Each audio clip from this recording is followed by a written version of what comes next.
2월 국회가 밋밋하게 진행됐으면 우리는 아무 일도 못할 뻔했습니다.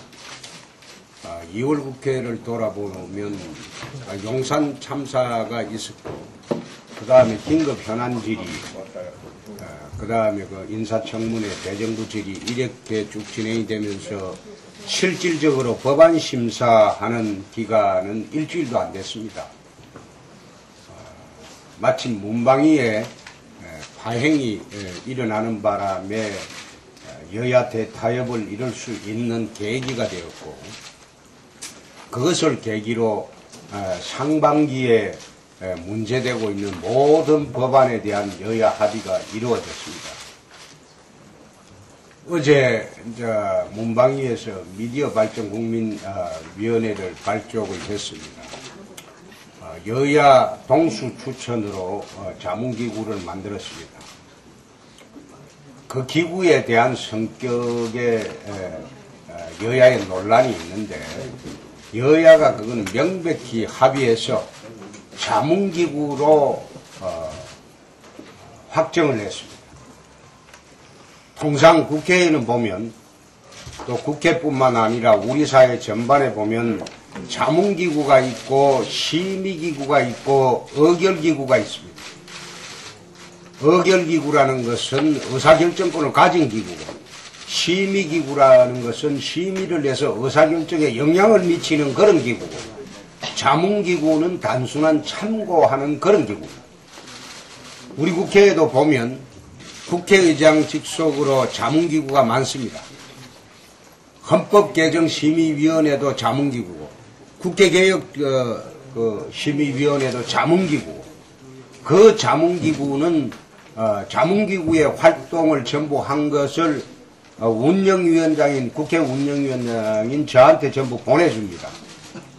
저한테 보내주면 저는 그것을 참고를 해서 국회개혁을 결정하는 겁니다.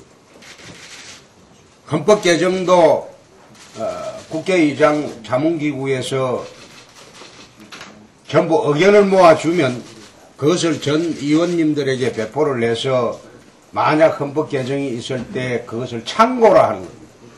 그래서 그 자문기구의 성격을 두고 논란의 여지를 삼을 이유가 없습니다.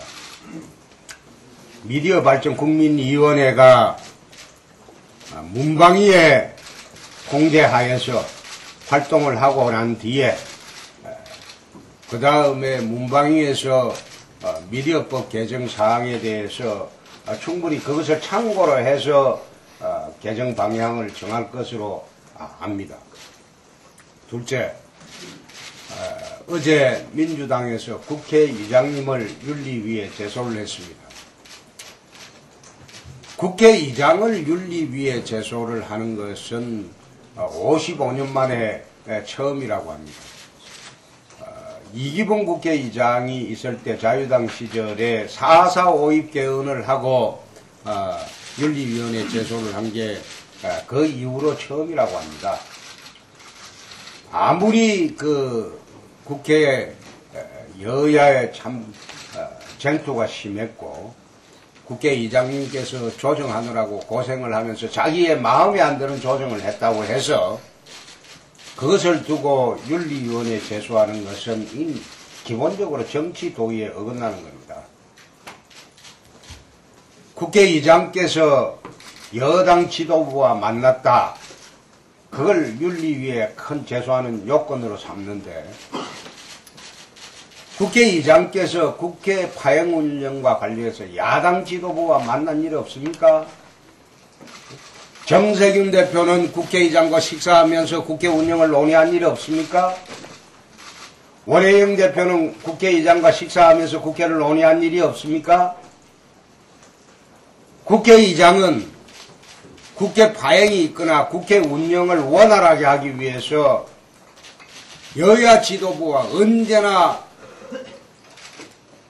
만나서 의견을 조율하는 것이 그 국회의장의 책무입니다. 그 책무를 성실히 이행한 국회의장님을 두고 군풀이 하듯이 화풀이 하듯이 그런 식으로 입법부의 건의를 근본적으로 실추시키는 자해행위를 하는 것, 부끄러운 이야기입니다. 지난번 합의는 민주당 지도부가 제안을 해서 한 합의입니다.